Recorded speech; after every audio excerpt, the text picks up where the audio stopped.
Hi, Susan Clare, GourmetQuilter here to show you. We've been doing a few things on some leftovers lately, and it seems there's still more things we can do with leftovers.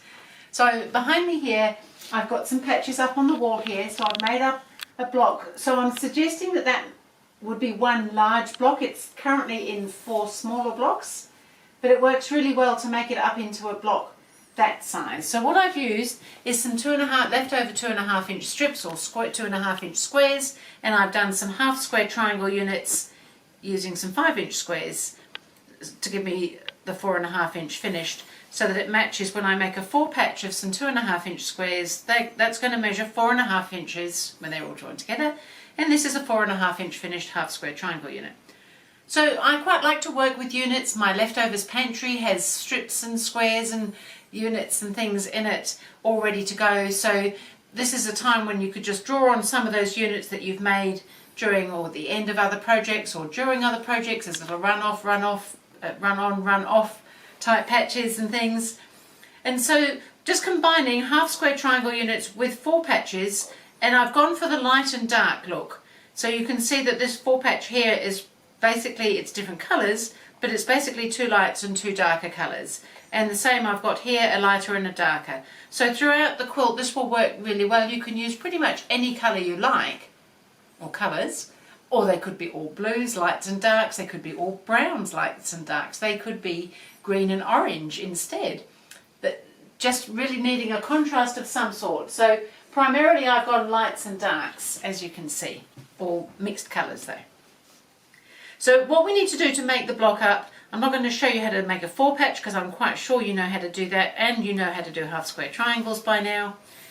But you need to make 2 units or 2 different blocks basically to make the bigger block. So what I've got here, they look very similar, but don't be fooled by this. I've got my half square triangle unit joined to a 4 patch twice. So these are going to be joined together. So I've got the dark side on my left, the bottom, as I look at it. The bottom lower side of my half square triangle units is the darker bit. And on these ones where I'm joining them, I've got that light going that way. So in actual fact, where the darks are, these darks are kind of lining up in that sort of order. Now on this other block here, which looks very like this block, don't be fooled, they're there to trick you. This one, I've got the triangles sitting in the same position in that lower half there, but this time, instead of all the lights coming through here, I've got the darks going through. So it's just a matter of turning that 4 patch. So you need one with the darks going through and one with the lights going through. So it just looks a little bit counterintuitive, but that's because we're going to be turning one of the blocks and we want these squares all to be kind of lining up, and you'll see up here that they need to line up to give you that sort of checkerboard effect that we've got going on in the block up here. They need to be running that way. So I'm going to join these together. I hope I haven't confused you. It really isn't that hard. Make sure you do join the pair. Once you've joined your squares and your triangles together, make sure you join these correctly, so that you don't want to do something like that. You want it so that the triangles will line up like that. So you want to flip that over so that they're going to line up and not be in opposite corners, the other way around. So I'm going to go ahead and join these 2, and then I can show you how it works to make up the quilt overall, so that you get all those colours working really nicely.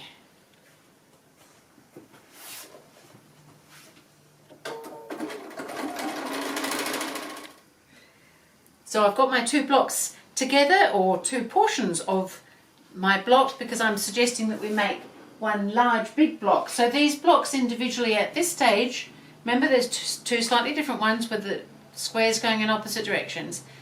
These are 8.5 inches square, so when we join 4 together we're going to end up with quite a large block of 16.5 inches. But I'm suggesting that's a really good way to make the blocks and then repeat the large blocks around. You don't have to, of course, you can do it with the smaller blocks, but it works quite well, and I'll show you one of the reasons why. So what we've got at the moment, if we treat this as one big block, is that we've got all this little checkerboard of squares in the middle with the lights and darks, and then these triangles, these ones point in and these ones point out. And it's just kind of all lining up. Our dark squares are coming through and our light squares are coming through.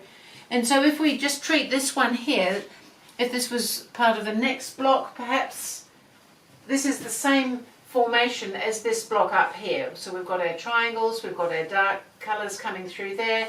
And so if we're just treating that as that comes down here, we're going to end up with, and this one here is going to be the same as this block up here, so you can see that it will repeat really nicely. So what we end up with is, as well as that nice block of squares there, it basically alternates with a pinwheel in the pattern. So by making the bigger block of 4 and then repeating it here, you'll get this where the blocks join together, you'll have the squares, blocks of squares, but you'll have the pinwheels forming on that around there as well. And it just makes a really nice all over crazy look with all the different fabrics, different colours. As I said, keep your lights and darks so that that's what makes the difference. And also, or it could be, as I said, it could all be one colours, it could be all different blues, but again, the lights and darks, somehow so that there's the contrast, or 2 different colours. But again, multi-fabrics works really well with something like this. So truly scrappy in the sense of you can use lots of different colours doing it that way by having that contrast in the light and dark, or the white and greens and yellows and whatever they are as your darks. So that was just another idea to use some of the leftovers that we all seem to be accumulating and hopefully using up at a great rate. Thank you.